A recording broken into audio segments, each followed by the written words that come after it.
Cheat Code, Support Strategist. My Head in the Clouds, Not Coming Down.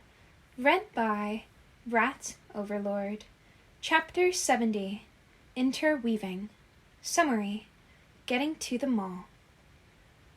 The walk from Isuku's apartment to the mall wasn't too bad, but they did have to take the train. If she had been alone, Ochako could have easily just anchored to Mina and been there in the blink of an eye, but Mei and Isuku had never teleported with her before, and she didn't want to put Hitoshi through that twice in a row like she had with All Might, so she was happy to just walk and spend time with her friends. Mina saw them walk in the door and grinned as she called out to them, "Ochako! Shinso, over here!" Ochako was right at her side before she even realized she'd activated her quirk. "Hey everybody, how's it going?" "Pretty well, no complaints." Jiro shrugged. "Those are your friends from the support course, right?" "Oh, yeah!" Ochako smiled as the other three walked over. "Everybody, this is Isuku Midoriya and Mei Hatsume. You might recognize them from the sports festival." "Of course!" Kirishima grinned. "How could we forget the crazy team that blew up the 10 million point headband?" "It was savage but effective," Todoroki said simply. "Definitely impactful." "Oh yeah, and that was Izuku's idea," Mei said proudly, elbowing Isuku. "It was so much fun to see if we could actually pull it off." "Mei!" Isuku blushed and shoved her away gently. "I mean, it wasn't that cool. We were trying to make an impact, and that was just a pretty simple way to do it, you know?" Ochako caught Mina looking at her out of the corner of her eye and turned towards her. Mina's eyes narrowed, and she cast a pointed glance between Mei and Isuku. Ochako shrugged and looked away. Okay, so maybe bringing along those two hadn't been the most subtle strategy, but if everyone was focused on the support gremlins, then it would take attention off of her and Hitoshi. Mina probably wouldn't get too distracted, but it would hopefully keep the rest of the class from joining in on whatever scheme she cooked up to try and get her and Shindig alone together. Hopefully. "So what, are we actually going to shop, or did you extras just drag me along to hang out with Deku?" Bakugo shot a glare towards Isuku. "And don't pretend that it wasn't you and your little girlfriend that planted that glitter bomb, Deku! I know it was you!" Isuku stuttered. "She's not my girlfriend!" Mina's head whipped around in surprise. "Wait, you're not?" Ochako let out a quiet sigh of relief. New friends might not be enough to distract her, but her new targets definitely would. She felt a little guilty for kinda not really throwing Mei and Isuku under the bus, but, well, it was probably high time for them to get together anyways, and everybody already thought that they were dating, so she'd just have to apologize later. But for now, she was just going to take it for the blessing that it was. "Come now, Ashido. It is impolite to meddle in others' love lives," Tenya said, chopping the air with his robotic arm. "That being said, I had been under the impression that you two were dating. My apologies for making assumptions." "It's fine." Isuku blushed. "Don't worry about it." "Yeah, Izuku and I have more important things to worry about than what other people think," Mei said. "We've got these great projects, and we really need to prepare for the design boot camp and make sure that you'll have the right support items for your little camping trip, and I think that we should split up," Mina declared. "We're not shopping for the same things, right? So that means that it's going to be more effective shopping in small groups and stuff. Groups of 2 should work, right?" "That sounds wonderful," Yayorosu said, ignoring the way that Mina was winking at Ochako. "And then we can meet back here after lunch." Before Ochako could figure out what Mina had planned, she was already being dragged by the arm in Hitoshi's general direction. Mina grinned at her as she pushed her into Hitoshi's arms. "You two have fun! Take good care of her, Shinso, you hear?" Hitoshi just blinked in confusion. Okay. Mina nodded in satisfaction as she grabbed Mei's arm with one hand and Isuku's with the other. "You two are support kids, right? I saw this science shop with lots of cool toys, so why don't you two go have fun over there?" Within seconds, everyone had split off, and Ochako realized that Mina was a lot better at multitasking different targets than she'd anticipated. What just happened? I don't know. Hitoshi stared blankly in the direction his kidnappers had just disappeared in. "But I think you're stuck with me." Ochako sighed, turning away to hide her red cheeks. I mean, that's not the worst thing, right? Hitoshi smiled softly. No, it's not. Isuku and Mei looked around the store that Mina had abandoned them in, and Isuku frowned. You can totally build everything in here, can't you? Yep! Mei huffed. I think I made a version of that little electricity ball thing they're so proud of when I was 8. So, Isuku frowned. what do you want to do then? Do you want to meet back up with Hitoshi and Ochako? Sure! Mei smiled. Do you know where they are? No, I could always just use my tracking program to see where Ochako is, though. Isuku trailed off when he saw the security cameras in the corner of the store. Or we could have a little fun first and find them the hard way. Tamura didn't know exactly where he was going, mostly just wandering and clearing his head, like Kurogiri had suggested. He just felt so conflicted, and he hated it. Why did he have to care so much? It's not like he had any stake in those stupid NPCs' lives. Why did he care if Sensei manipulated them? For all he knew, they wanted to be villains and kill people because they thought it was fun, not because they were taught from a young age that it was an ideal outlet for spare rage. They probably weren't like him, or if they were, they didn't care. Plus, at the root of it all, Tamura wasn't a hero. He didn't save people. As of right now, he couldn't even save himself.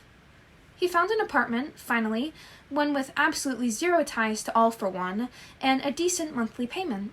But if he wanted it, he needed some ID, preferably for an identity the sensei didn't know about, which meant that he couldn't just go to Jiran and get one.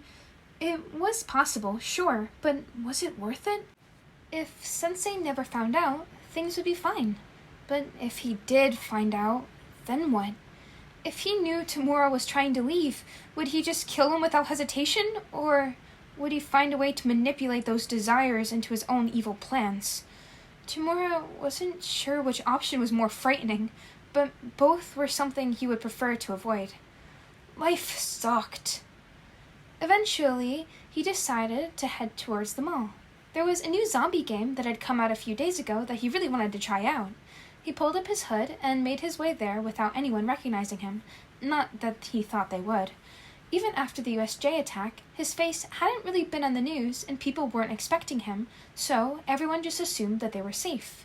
They didn't know how many villains were hiding among them just waiting for the right moment to strike. But at least they were doing their best to enjoy their lives despite that. Tamura, he kind of wanted that, honestly. He didn't even need to be safe, just free and normal. He groaned in frustration as he got to the mall. Whatever, all this stupid worrying was just exhausting. He just wanted to get his stupid game and get out of here. He almost stopped short when he saw the brainwashing kid from the sports festival alongside the anti-gravity brat that Trapper had said could teleport. There were HeroCorps students here? He huffed and pulled his hood forward just a little more. He'd just have to avoid them and hope that if Todoroki was with them, he had the good sense to keep his mouth shut. So much for a relaxing walk. For someone who was trying to keep an eye on Todoroki, Hitoshi sure had lost sight of him rather quickly. It wasn't his fault. He had been focused on Mina dragging Isuku and Mei away, and by the time he'd realized what was happening, pretty much everyone had split up and Todoroki was gone. At least he was with Ochako and not one of the other classmates that he didn't know as well. That would have been awkward as hell. It was still kind of awkward, of course, and Ochako seemed nervous for some reason, but she was amazing, so even if he didn't know what to say, she wouldn't judge him for that. Definitely better than getting stuck with a stranger. So, I don't really need anything besides bug spray, Ochako said quietly. What about you? Hitoshi shrugged and sat down next to the fountain. I don't really need a whole lot of stuff, and like you've seen Aizawa, he carries around a sleeping bag every single day, so I'm pretty sure we're good on camping gear. You've got a point. Ochako giggled as she sat down next to him. Are you looking forward to the camp? Oh yeah. Hitoshi nodded. My quirk still has a lot of untapped potential, and I've got an entire packet of suggestions from Isuku on what to do with it. Don't we all? Ochako huffed, swinging her legs back and forth. I feel like the biggest thing is picking just one goal to focus on, you know?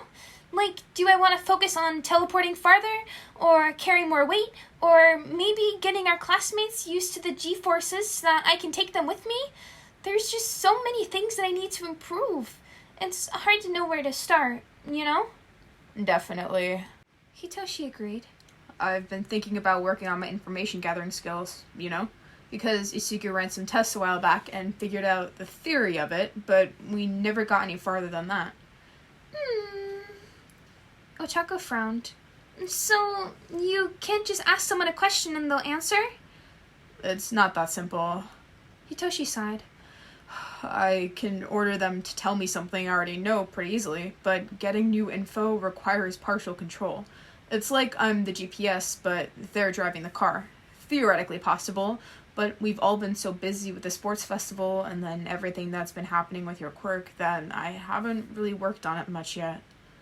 That sounds really cool, but also really complicated, Ochako said. But then again, I teleport based on people's gravitational fields, so I guess I don't really have room to talk. It's kind of the same idea of holding a connection without taking control. Hitoshi shrugged. And I had to get really good at that during the sports festival, so my brain knows what it needs to do, I just don't have much practice doing it yet. Ochako frowned for a moment before her eyes lit up in determination. Then let's practice! Hitoshi jerked back slightly. What? Well, you let me practice my quirk on you today, right? Ochako said. So it's only fair to return the favor. Come on! Try to get me to answer something you don't know. Okay. Are you sure? Hitoshi asked. Ochako rolled her eyes. Just hurry up and brainwash me already. Fine. Hitoshi smiled and did his best to only take half control. It felt really weird, like he was half inside and half outside her brain. Okay, so what's a good dumb question that I don't already know the answer to? Okay, got it. Why do you think Mina dragged Mei and Isugu off so fast? Ochako didn't respond, and Hitoshi facepalmed. Oh, wait, that's not gonna work. I'm pretty sure I have to phrase it as an order. Tell me why you think Mina dragged Mei and Isugu off so fast. He knew it worked when he felt some resistance over the bond, and Ochako started speaking in an odd monotone. Because she's trying to set them up. She was also trying to get us alone together because she knows I have a crush on you. Ooh, damn, what a good ending to the chapter. So juicy. But anyways, as always, I hope you enjoyed listening. And if you did, feel free to leave a like or comment down below, because I always love hearing from you guys. And be sure to subscribe so you stay up to date with whenever I post. And here's your daily reminder to go drink some water, you fiend.